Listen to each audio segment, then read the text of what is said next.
عالمی ماحول کو آلودہ کرنے میں پاکستان کا کردار نہ ہونے کے برابر ہے، لیکن اس کے باوجود جنوبی ایشیا میں آلودہ ماحول سے اگر کوئی ملک بری طرح متاثر ہوا ہے تو وہ پاکستان ہے۔ آج کل وسیع پنجاب بری طرح اسموگ کی لپیٹ میں ہے۔ لاہور میں تو کہتے ہیں کہ باہر نکلنا خطرے سے خالی نہیں ہے، لہٰذا آپ کو اپنے ارد گرد گھر میں، دفتر میں، گلی محلے میں اسموگ سے متاثرہ درجنوں افراد ملیں گے۔ کسی کو گلے میں سوزش کی شکایت ہے، کوئی سانس لینے میں تکلیف محسوس کر رہا ہے، کوئی آنکھوں میں جلن اور خارش سے پریشان ہے، بچوں اور بوڑھوں کا حال تو اس سے بھی زیادہ پریشان کن ہے۔ بہرحال یہ تو سب ہے، اور قومی ادارہ صحت نے ابھی کل ہی ایک ہیلتھ ایڈوائزری جاری کی ہے جس میں لاہور، گوجرانوالا، راولپنڈی اور اسلام آباد کے شہروں کو خاص طور پہ اسموگ سے بچاؤ کے لیے احتیاطی تدابیر اختیار کرنے کا مشورہ دیا گیا۔ تب سوال یہ ہے کہ ہمارا مقدر یہی ہے کہ ہم ہر سال چپ چاپ اس عذاب کو جھیلتے رہیں؟ آخر کب تک ہم آلودگی کا زہر اپنی رگوں میں اتارتے رہیں گے؟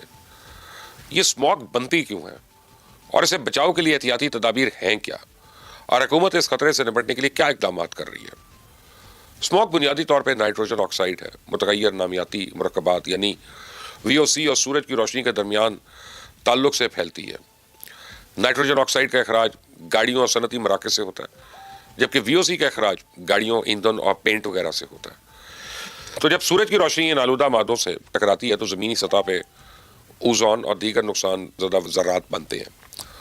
بہرحال جہاں تک انڈسٹریل اسموگ کی بات ہے تو وہ کوئلہ اور دیگر روایتی ایندھن جلانے سے بھی بنتی ہے۔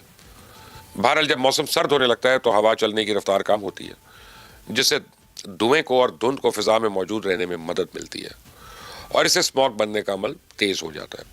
تو آپ یوں سمجھ لیں کہ پیٹرول یا ڈیزل سے چلنے والی گاڑیوں سے خارج ہونے والا دھواں، صنعتی پلانٹس کا دھواں، فصلوں کی باقیات جلانا اسموگ بننے کی بہت بڑی وجہ ہے۔ تو اسموگ صحت پر انتہائی منفی اثرات مرتب کرتی ہے، اور آپ کے لیے سانس لینا بھی مشکل ہے۔ کھانسی ہو، سینے میں تکلیف ہو، آنکھوں میں خارش ہو، یہ تو عام سی بات ہے۔ اہم بات تو یہ ہے کہ اسموگ کی وجہ سے ہارٹ اٹیک یا فالج کا خطرہ بڑھ جاتا ہے۔ بچے، عمر رسیدہ افراد اور مریض اس فضائی آلودگی کا آسان ہدف بن جاتے ہیں، اور اس سے بچاؤ کے صرف دو ہی طریقے ہیں۔ پہلا طریقہ تو یہ ہے کہ آپ زیادہ دیر گھر سے باہر نہ رہیں۔ دوسرا طریقہ یہ ہے کہ کھلی فضا میں نکلتے وقت ماسک کا استعمال کریں۔ اور پنجاب کے عوام پچھلے کئی سال سے اسموگ نامی عذاب کا سامنا تو کر رہے ہیں، لیکن ماضی کی کسی حکومت نے نہ تو اس کے خاتمے کے لیے کوئی کردار ادا کیا، نہ ہی فضائی آلودگی میں کمی لانے کے لیے حکومتی سطح پہ کوئی پالیسی متعارف کرائی۔ تو اس کا نتیجہ یہ نکلا کہ لاہور سمیت پورے وسطی پنجاب کا ایئر کوالٹی انڈیکس جو ہے وہ خطرناک حدوں کو چھونے لگا۔ پچھلے سال تو صورتحال اس قدر درگوں ہو گئی کہ دسمبر کے وسط میں پنجاب حکومت کو UAE کے تعاون سے لاہور سمیت کئی شہروں میں مصنوعی بارش کا اہتمام کرانا پڑا۔ تو آپ میری ویڈیوز دیکھ سکتے ہیں کہ میں نے اس وقت بھی پنجاب حکومت کے اس اقدام پہ کڑی تنقید کی تھی، اور مطالبہ کیا تھا کہ اسموگ کے تدارک کے لیے پنجاب کے وقتی اقدامات کی نہیں بلکہ ایک منظم پالیسی اور کڑے اقدامات کی ضرورت ہے۔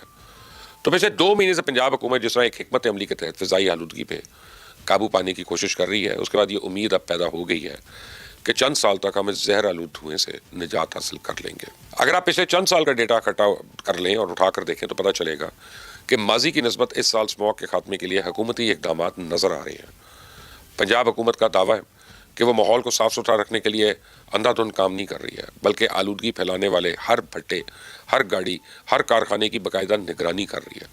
اصل میں آلودگی کا بڑا ذریعہ اینٹوں کے بھٹے اور صنعتیں ہیں، اور اس کے علاوہ گاڑیاں ہیں، تعمیراتی منصوبے ہیں، زرعی آگ، یہ بھی اسموگ میں اضافے کا باعث ہے۔ تو پنجاب حکومت نے کمال یہ کیا کہ آلودگی پھیلانے والے تمام کارخانوں اور بھٹوں کے متعلق ریئل ٹائم ڈیٹا اکٹھا کرنا شروع کر دیا۔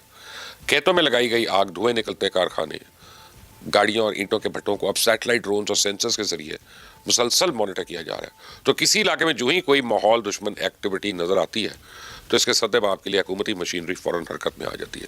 تو اگر پنجاب کے بعض علاقوں میں اس بار بھی کسانوں نے چاول کی فصل کاٹنے کے بعد کھیتوں میں آگ کے ذریعے باقیات تلف کرنے کی کوشش کی ہے، لیکن میں سمجھتا ہوں کہ پنجاب حکومت کی بروقت کارروائی اور بھاری جرمانوں کی وجہ سے ماضی کی نسبت زرعی آتش زدگی میں واضح کمی نظر آئی ہے۔ تو جہاں تک بات ہے اینٹوں کے بھٹوں کی، تو پچھلے کئی مہینوں سے میں نے سفر کے دوران سڑک کنارے کسی بھٹے کو سیاہ دھواں اگلتے ہوئے نہیں دیکھا۔ بھٹوں کو جدید زگ زیگ ٹیکنالوجی پر منتقل کرنا اور ناقص کوئلے کا استعمال روکنا، یہ پنجاب حکومت کا ایک بڑا کارنامہ ہے، اور میں سمجھتا ہوں کہ اس کی تعریف کی جانی چاہیے۔ اس طرح کئی کارخانوں میں ٹائرز جلانے کی روک تھام بھی نظر آ رہی ہے۔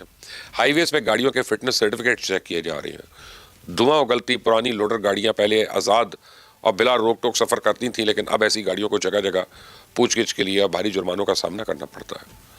تو میں سمجھتا ہوں کہ پنجاب حکومت اگر اسی طرح غیر جانبداری کے ساتھ آلودگی سے متعلق ڈیٹا اکٹھی کرتی رہی تو پھر اس آلودگی کو کنٹرول کرنا انتہائی آسان ہو جائے گا۔ اور یہ ڈیٹا پنجاب حکومت کی سرکاری ایپ سے اب دستیاب ہے۔